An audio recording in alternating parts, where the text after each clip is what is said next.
Hello, Mr. Hardy here, and in this video I would like to teach you about Act 2, Scene 2 of Macbeth. So before you continue, you need to be familiar with this scene. You could have read it, listened to it, watched it, or studied it before, and you're using this video to aid your revision.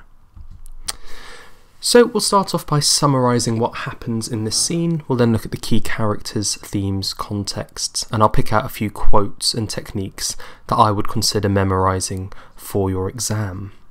Finally, I'll leave you with an exam-style question you can answer at the end to practice the knowledge you've learnt in this video. So, what happens in Act 2, Scene 2 of Macbeth by William Shakespeare? Well, Macbeth returns to Lady Macbeth in their chamber, their bedroom, after murdering King Duncan. If you remember, the murder happens off stage.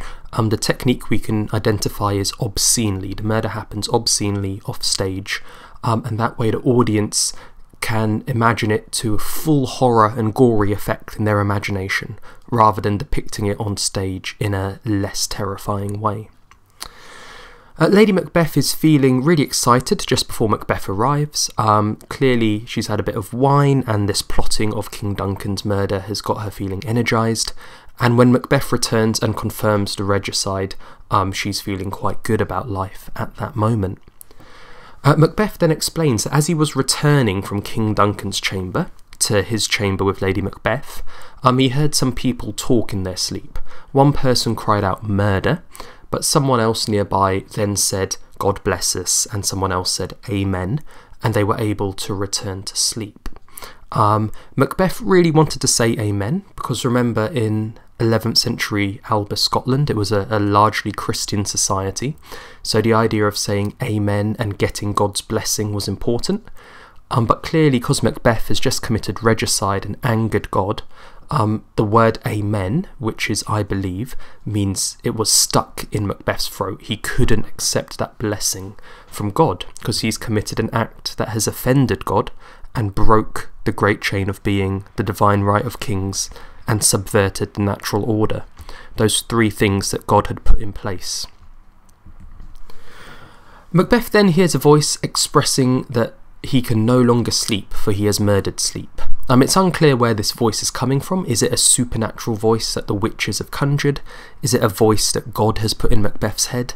Is it a voice that Macbeth's own stressed psychology has fabricated and put in his head? It's not exactly clear. But what we do know is that sleep is a symbol for peace. If you go to sleep at night and you sleep well, you've got a clear conscience, you've had a good day. But if you can't sleep at night, or your sleep is broken up and rough, clearly there's something playing on your subconscious that is denying you peace.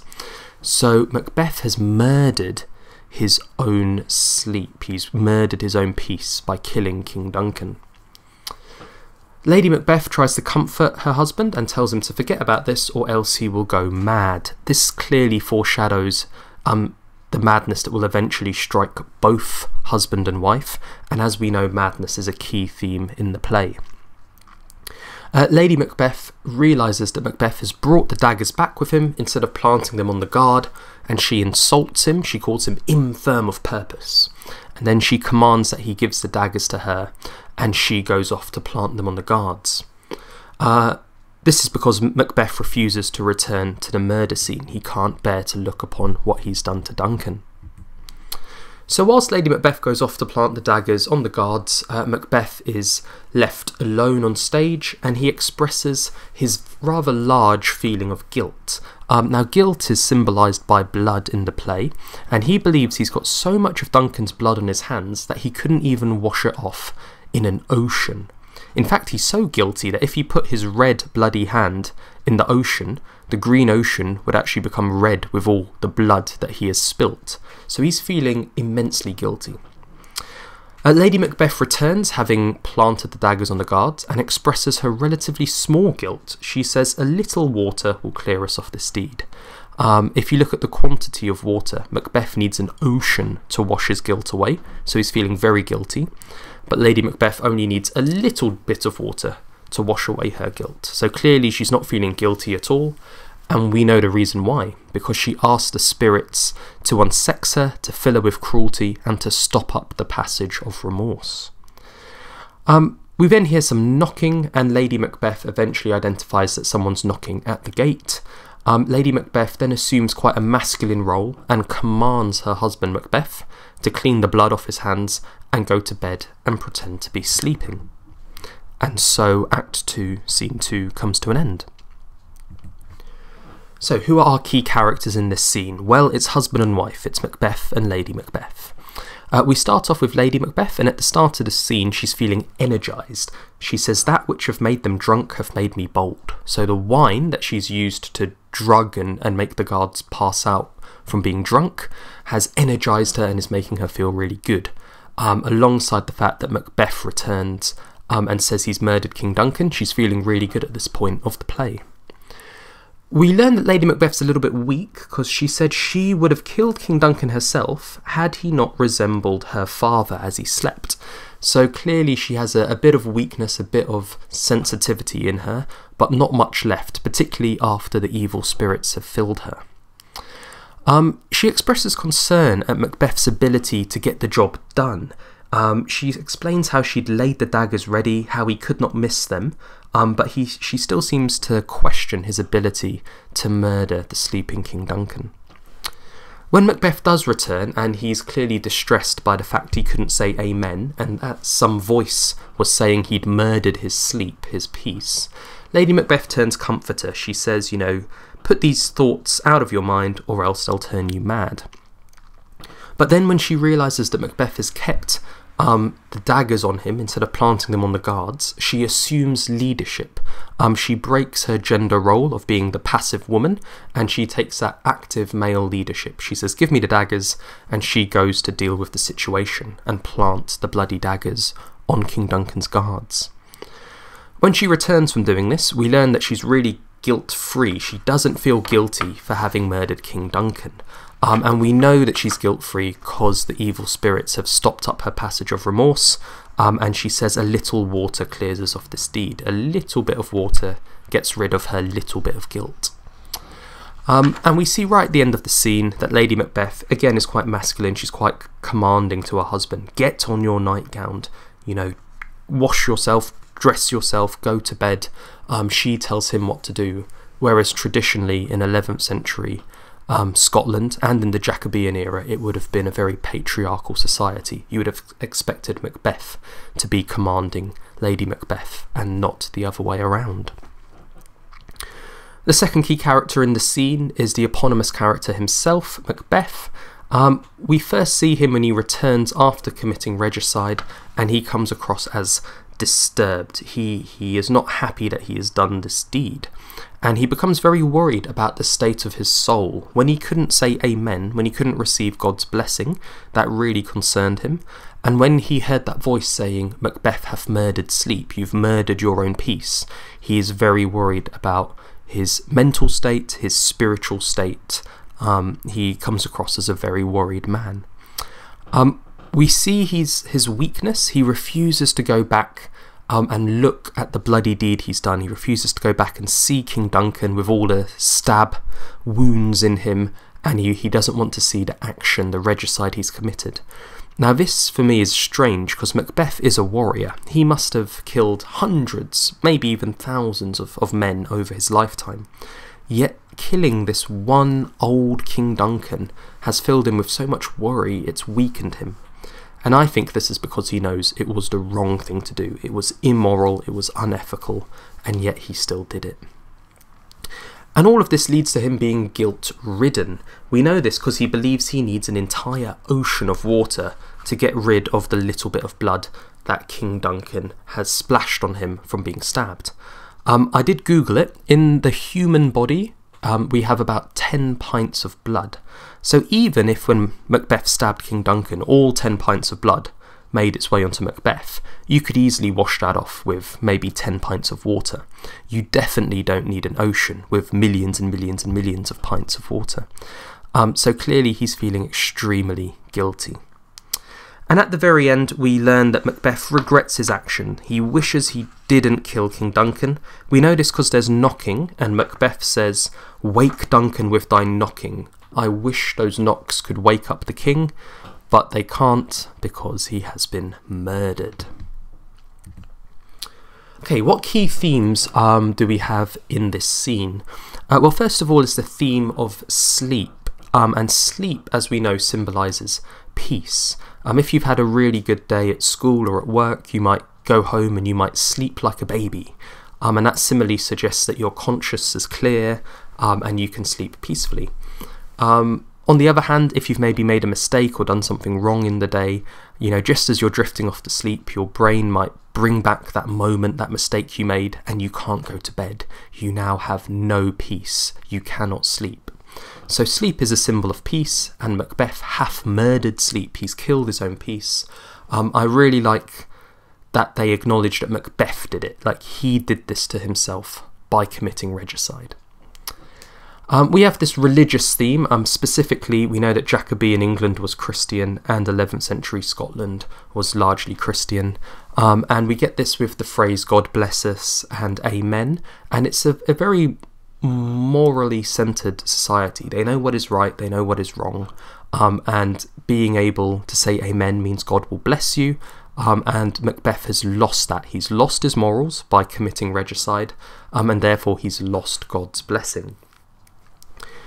Guilt is a key theme, and this is symbolised by blood, and we know that Macbeth feels he needs an ocean to get rid of King Duncan's blood from his hands, even though it can be no more than 10 pints. And we know that Lady Macbeth only needs a little drop of water to get rid of the same amount of blood on her hands. So clearly Macbeth is feeling very guilty, whereas Lady Macbeth is feeling very little guilt. And finally, we see the theme of violence, and this is symbolised by the bloody daggers, very violent objects used to rob life from people. So the key context you may want to associate with this scene. Macbeth was written by Shakespeare to be a morality play. Now, morality plays were popular at the time, and a morality play is a play that's designed to teach the audience some kind of moral lesson. Morals being, a sense of right and wrong, of good and bad. And the moral message that Shakespeare wants to get across to his audience is a warning: be careful. Too much ambition can lead to your downfall. And specifically, he wants to teach the audience, the Jacobean audience, when King James I was on the throne, he wanted to teach them, do not commit regicide, do not kill the king or attempt to kill the king, or else God will punish you. And remember, this is a God-fearing Christian society. And I believe Shakespeare does this to curry favour with King James I. I've used this phrase curry favour a lot. I just wanted to write it out so you can see the spelling of it. It is spelt like curry, the delicious food. But yeah, Shakespeare does this to gain favour from King James I, who was his main patron and friend and would fund future productions of Shakespeare. Okay, key quotes from this scene. At the beginning of the scene, Lady Macbeth says, "That which hath made them drunk hath made me bold."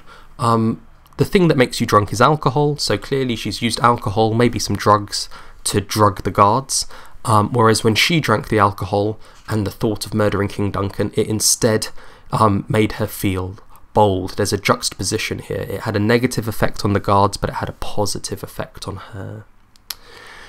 Murder, God bless us, and amen. These are the exclamations. We know they're exclamations because they have an exclamation mark after them, that Macbeth hears in one of the rooms when he returns to his bedroom after murdering King Duncan in King Duncan's room. Someone says murder, so they're having some kind of nightmare. Another person in the room says, God bless us, God's big enough to protect us from murder.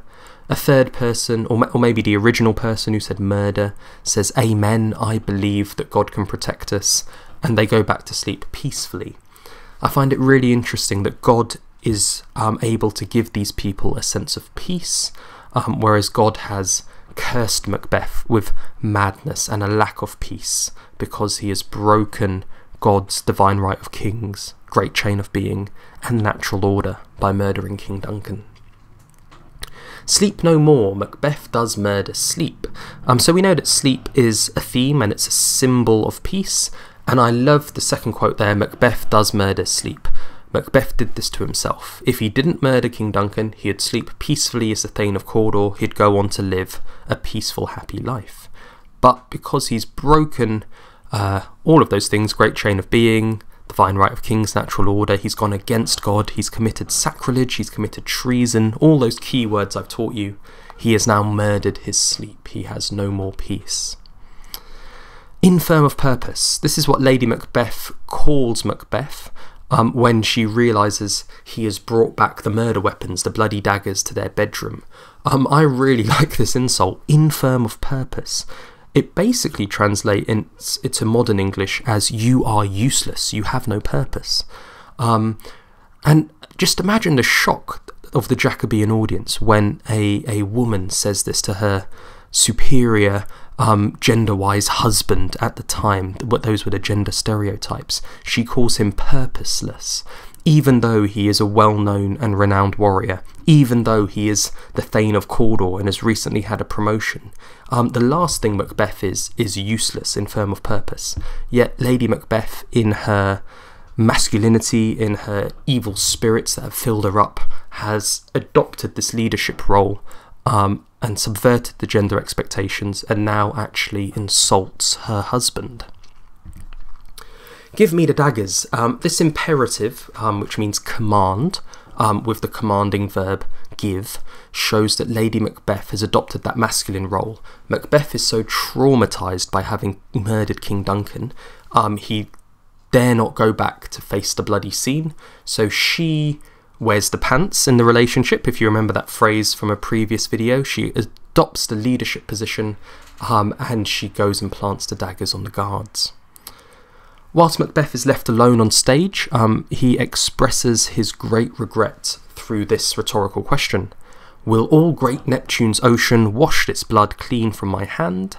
Neptune is the god of the sea, so will all of his great oceans, millions and millions and millions of litres of water, wash the blood clean? Remember, blood symbolises guilt. Will it wash away the guilt from Macbeth's hands? And he's not asking anyone in particular because he's alone on stage, and therefore we know it's rhetorical. And actually the answer is no. Macbeth believes if he were to stick his bloody hand into Neptune's ocean, he's so guilty that the red blood on his hands would actually turn the green seas red with guilt. So he's feeling immensely a hyperbolic and over-exaggerated amount of guilt. When Lady Macbeth returns from planting the daggers on the guards, she says, a little water will clear us of this deed. So remember, the human body has about 10 pints in it. She believes you don't even need 10 pints of water to clear it off. You just need a little splash and she'll get rid of this feeling of guilt. She is clearly feeling guilt-free, and we know this because the spirits have stopped up her passage of remorse.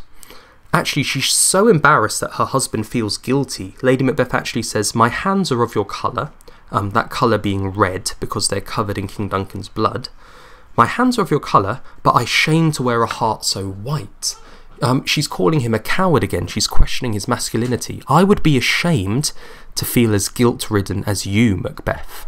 That's what she's saying to her husband. Clearly, she's quite a heartless woman at this stage of the play. So, my advice to you would be to use this video to use the key themes, characters, quotes, context, and make notes on your physical copy of Macbeth by Shakespeare. And then you can go about answering this question. What is the significance of the symbolism in Act 2, Scene 2 of Macbeth? So Shakespeare's used some key symbols. Sleep is a symbol of peace, and you could maybe use the quote, Macbeth hath murdered sleep, and talk about how his regicidal actions has taken away his peace. You also have the daggers that symbolise violence, and they're bloody, so they definitely connote a violent act that has taken place. And finally, you've got the blood, which symbolises guilt, and you can contrast Macbeth's need for all of Neptune's oceans to try and wash the guilt from him. You could contrast that, you could juxtapose it with Lady Macbeth's a little water will clear her of the guilt of this deed. Okay, if you found this video useful to your Macbeth revision, please give it a like. Please also subscribe to my Mr. Hardy YouTube channel so you get updates with the whole Macbeth revision series. And please feel free to leave a comment if there's a quote you like that I've missed out, or there's some contextual knowledge or some other thing you wish to share with me and the other users of this video. Well, thank you for your attention, and I will see you on the next one.